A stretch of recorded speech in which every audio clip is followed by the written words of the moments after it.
Alright, what's up everybody? Now I'm going to do the 5 things that I love about my 2002 Subaru WRX. Alright, number 1.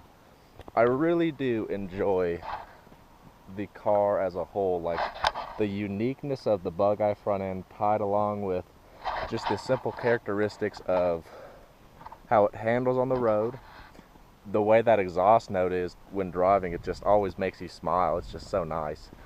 And the way it I don't know, just the way I fit in the seat, like the seats are the stock, I guess, race version of seats that they have for the WRX. But the side bolstering and the leg bolstering, they all fit me pretty well for being a pretty average sized person. I'm only 6 feet, like 195 pounds or so, with a pretty decent sized torso, and this car hugs me well and it fits real nice. The second thing that I like about this car is probably the handling.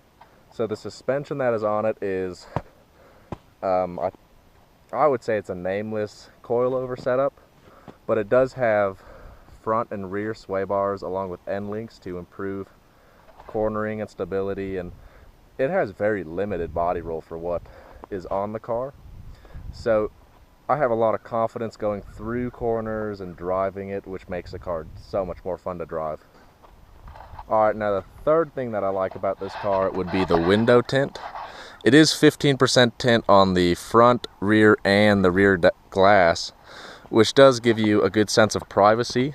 So you can drive down the road, you know, stare at people through the windows, and they don't really look at you back just because it's harder to see, and it just gives you a good sense of privacy that people aren't always staring at you, yet you're the one who can stare at everybody else without being looked at. Alright, the fourth thing that I like about this car is the easeability it is to upgrade and add performance to this motor. Even though this is being an EJ20, they are a less powerful version of the EJ205 or EJ25. So it does add a little sense of less power, but you do get to have the fun of modifications.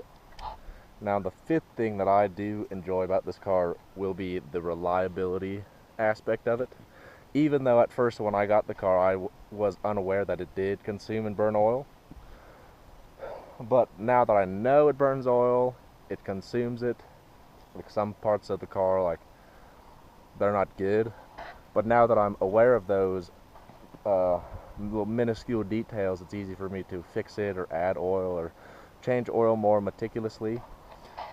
When I first got this car, I had the car for about 2 weeks and I ran it dry of oil because I was unaware that it consumed it. So 2 weeks owning the car, already can't even drive it because it started knocking. There's no oil left in it, so I had to park it. Parked it for about 4 months, I would say. I got a new short block, took the motor out of this one, took the heads off it, put the heads on the other short block that I got, put it all together, realized that there was a oil return line that comes off the back of the turbo down to the oil pan that I was unaware wasn't even connected. So we tried to fire it up, it just starts dumping oil everywhere. We try to fix that. Very hard to get our hands back there being all meaty and such.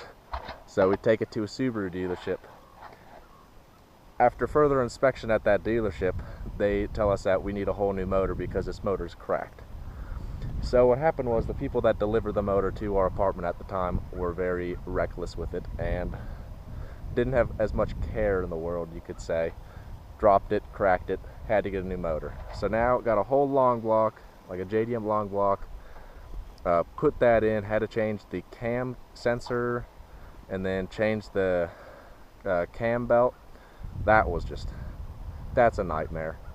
But now it runs, drives well, reliable to the fact that I do have to change the oil more often. It does consume it, but I know the problems, I know what to fix, and it's my car.